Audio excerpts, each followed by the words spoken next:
Père et du Fils et du Saint-Esprit.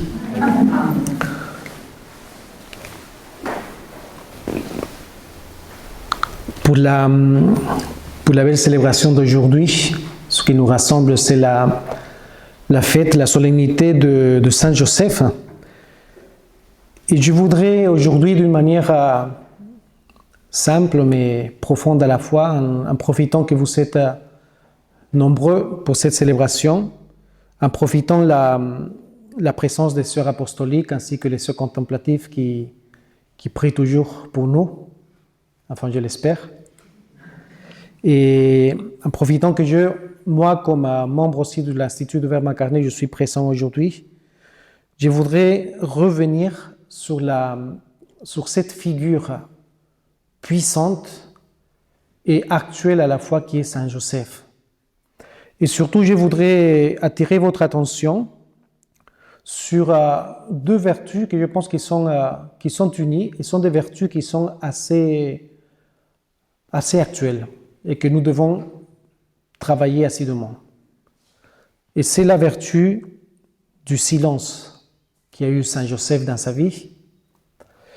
Et dans cette vertu, par exemple, il y a un grand pape. Moi, j'aime beaucoup ces papes parce que ce sont les papes qui ont façonné en quelque sorte ma vocation déjà, à l'époque où j'ai choisi la vie religieuse et sacerdotale, Jean-Paul II. Et puis un grand pape que j'aime beaucoup, que c'est Benoît XVI, qui en parlant de Saint Joseph donne des clés de lecture qui sont impressionnantes. Je vais commencer rapidement par Jean-Paul II. Dans une exhortation, Redentoris Custos, le gardien du Rédempteur, alors il dit, un accent particulier est placé sur le silence de Saint Joseph. Son silence est un silence empreint de contemplation du mystère de Dieu, dans une attitude de disponibilité totale aux volontés divines. Le silence de Saint Joseph ne manifeste pas un vide intérieur. Alors par exemple aujourd'hui je me suis un peu renseigné sur le silence. Je suis allé sur le Petit Robert pour savoir qu'est-ce qu'il est marqué sur le silence. Et je ne me rappelle pas par cœur ce qui est marqué, mais le silence c'est comme simplement une négation du bruit, vous voyez. Alors que le silence qui nous est proposé par Saint Joseph ne manifeste pas, je redis encore les paroles de Jean-Paul II, ne manifeste pas un vide intérieur, mais au contraire, la plénitude de foi qu'il porte dans son cœur. Il est rempli de grâce aussi. Un silence tissé de prières constantes, prières de bénédiction du Seigneur, d'adoration de sa sainte volonté et de confiance sans réserve à sa providence. Je trouve que ces paroles, si vous avez l'occasion de lire l'exhortation apostolique du pape, je vous la recommande fortement pour approfondir sur la personne de Saint Joseph. Eh bien, ce silence, c'est ce qu'il nous faut aujourd'hui. Parce que nous sommes dans ça date depuis des générations, ça. Mais nous sommes dans la génération du bruit. C'est-à-dire qu'il faut toujours faire quelque chose. J'étais en train ça fait longtemps que j'avais lu ce livre, je fais la publicité. La force du silence, du cardinal Sarah. J'étais en train de feuilleter un peu pour me rappeler un peu de l'homélie d'aujourd'hui, j'ai fait mon travail quand même.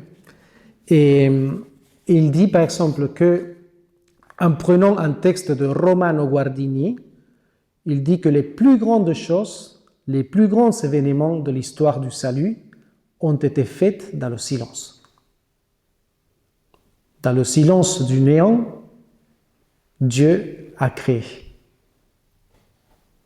Dans le silence de Nazareth, le Seigneur a envoyé son ange Gabriel annoncer Marie qu'elle allait devenir la mère de Jésus, la mère du Rédempteur.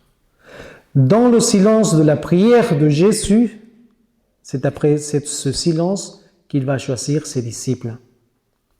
C'est dans le silence de Gethsémani où il va commencer à souffrir moralement, intérieurement, pour après nous sauver grâce à sa passion douloureuse. Toujours dans le silence. Et c'est une vertu qui a été malheureusement perdue. Benoît XVI, je parle maintenant de Benoît XVI, rapide.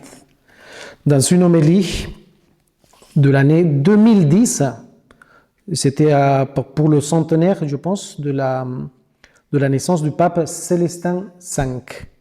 Alors Benoît XVI insista avec gravité sur le fait que nous vivons dans une société dans laquelle chaque espace, chaque moment semble devoir être rempli des initiatives, des activités, des rêves. Souvent, nous n'avons même pas le temps d'écouter et de dialoguer. Tout doit être rempli par l'activité. Et nous n'avons même pas le temps d'intérioriser. Et parfois, le vide intérieur que nous ressentons dans notre cœur, nous le devons remplir par des activités parce qu'on a peur d'écouter notre vide intérieur. L'activité, activisme plutôt. L'activisme qui nous empêche d'écouter fortement la voix du Seigneur. Et là, je le dénonce, bon, c'est pas moi, comme je pense que tous les prêtres, nous devrons faire comme ça, c'est-à-dire dénoncer ce bruit de notre société actuelle. Je voulais vous partager une petite anecdote que je pense que ça va vous faire rire, mais à la fois, je pense qu'elle est très forte, cette anecdote, parce que nous, les prêtres, nous aussi, on a le risque de tomber dans l'activisme et de croire que notre vie sacerdotale dépend tout simplement de l'activité que nous pouvons mener. Vous voyez ? Pour vous situer un peu dans l'anecdote de la semaine dernière que j'ai eue, et sachez que nous, les sœurs apostoliques qui travaillent à la paroisse de Jonsac, je suis curé à Jonsac, pour ceux qui ne le savent pas, et nous allons tous les vendredis dans une petite école, et à Ozillac, ça s'appelle le village, et voilà, on mange ensemble avec les enfants, on est à la cantine, et après, voilà, on fait une petite aumônerie, on joue avec les enfants, etc. Bon, ça fait que depuis plus de 2 semaines que je ne suis pas allé à l'école, parce que j'étais débordé de travail, comme plusieurs prêtres. Et du coup, je suis allé ce vendredi, et voilà, les enfants, ils étaient contents, ils sont toujours contents de nous voir. Je me mets à table, et là, en face de moi, j'avais une petite fille qui fêtait son anniversaire, 8 ans. Charlotte s'appelle. Et Charlotte me dit, comment ça se fait ? Ça fait 2 semaines que vous êtes là, que vous n'êtes pas venu. Je lui dis, oui, j'avais beaucoup de travail, mais vous faites quoi ? Bon, j'ai commencé à lui expliquer ce qu'on fait un prêtre normalement, et après je lui avais dit que j'avais des enterrements, que j'étais vraiment occupé, que je ne pouvais pas venir. Vous savez qu'est-ce qu'elle m'a dit ? Et vous n'avez pas un remplaçant ?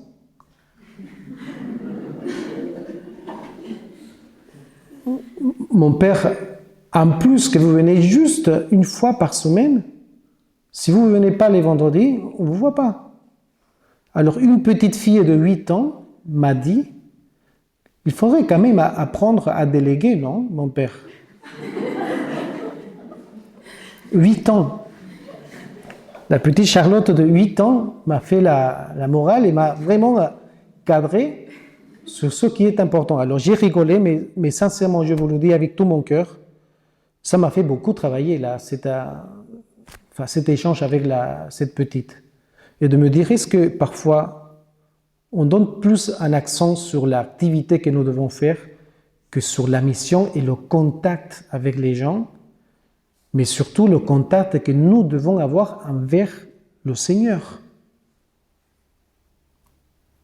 Et Saint Joseph, je pense que Saint Joseph, c'est un modèle puissant de silence, et dans ce silence, il a réussi à faire la volonté de Dieu de manière parfaite.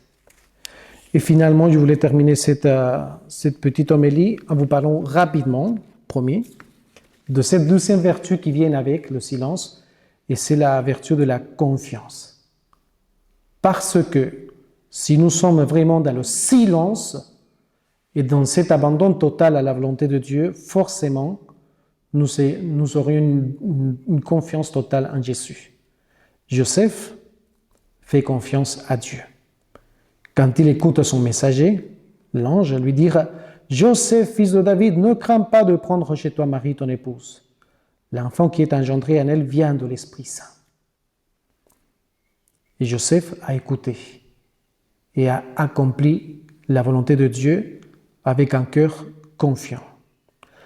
Donc, chers frères et sœurs, si le découragement vous envahit, pensez à la foi de Saint Joseph. Si l'inquiétude vous prend, pensez à l'espérance de Saint Joseph, qui est descendant d'Abraham, qui espérait contre toute espérance. Si le dégoût ou la haine vous saisit, pensez à l'amour de Joseph, qui fut le premier homme à découvrir le visage humain de Dieu, en la personne de l'enfant conçu par l'Esprit Saint dans le sein de la Vierge Marie. Bénissons profondément le Seigneur de nous procurer un tel saint, notre saint patron aussi, et demandons particulièrement aujourd'hui qu'il nous aide à avoir ces deux vertus, du silence et de la confiance. Au nom du Père et du Fils et du Saint-Esprit.